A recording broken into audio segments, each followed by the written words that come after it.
by Amy Goodman and Denis. Moynihan: The grisly murder of Washington Post columnist Jamal Khashoggi at the hands of Saudi Arabian operatives inside their consulate in Istanbul in October 2, 2018, reportedly on direct orders of Saudi Crown Prince Mohammed bin Salman, was compounded Monday when the Saudi Arabian public prosecutor announced that 5 people had been sentenced to death for the crime. 2 senior members of the Saudi government, including a close advisor to the Crown Prince, were released for lack of evidence. The case of Jamal Khashoggi highlights just how dangerous the practice of journalism can be, especially when elected leaders like President Donald Trump ignore, condone or even inflame hostility and violence against reporters. Sharif Mansour of the Committee to Protect Journalists (CPJ) responded, saying the announcement shows that the Saudi government under Crown Prince Mohammed bin Salman is committed to an ongoing mockery of justice. CPJ defends the right of journalists to report the news safely, without fear of reprisal.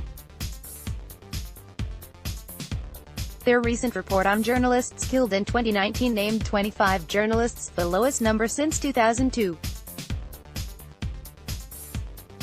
Of those, 10 were murdered directly because of their work as journalists, which is the lowest number since CPJ started keeping records in 1992.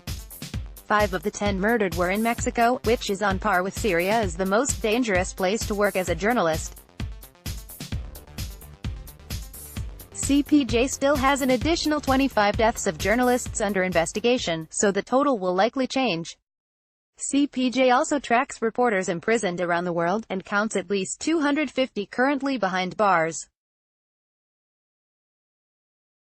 The greatest jailers of journalists in 2019 are China, Turkey, Saudi Arabia and Egypt. Beneath that grim statistic that 10 reporters were murdered in 2019 lies an important shift toward a public rejection of impunity for violence against journalists. CPJ's Alana Beiser noted in their report 3 recent cases that define the trend: the October 2017 murder of journalist Daphne Caruana Galizia in Malta, the 2018 killing of Jan Kuciak and his fiancée in their home in Slovakia, and the Khashoggi case. Both Galizia and Kuciak were reporting on corruption at the highest levels of government in their respective countries when they were murdered. Recently, as thousands marched in the streets of Malta demanding accountability for the assassination of Galizia, the Mediterranean island nation's Prime Minister Joseph Muscat announced that he will be resigning in mid-January. Public pressure on Muscat increased in part due to a consortium of journalists who continued Galizia's work. The group calls itself Forbidden Voices. They coordinated the Daphne Project, with 45 journalists pursuing Galizia's unfinished stories and investigating her assassination. Malta's richest man, gambling tycoon Yorgan Fenech, has been charged with complicity in the journalist's murder, and has been arrested in a separate money laundering case. Fenech is also linked to Muscat's former chief of staff.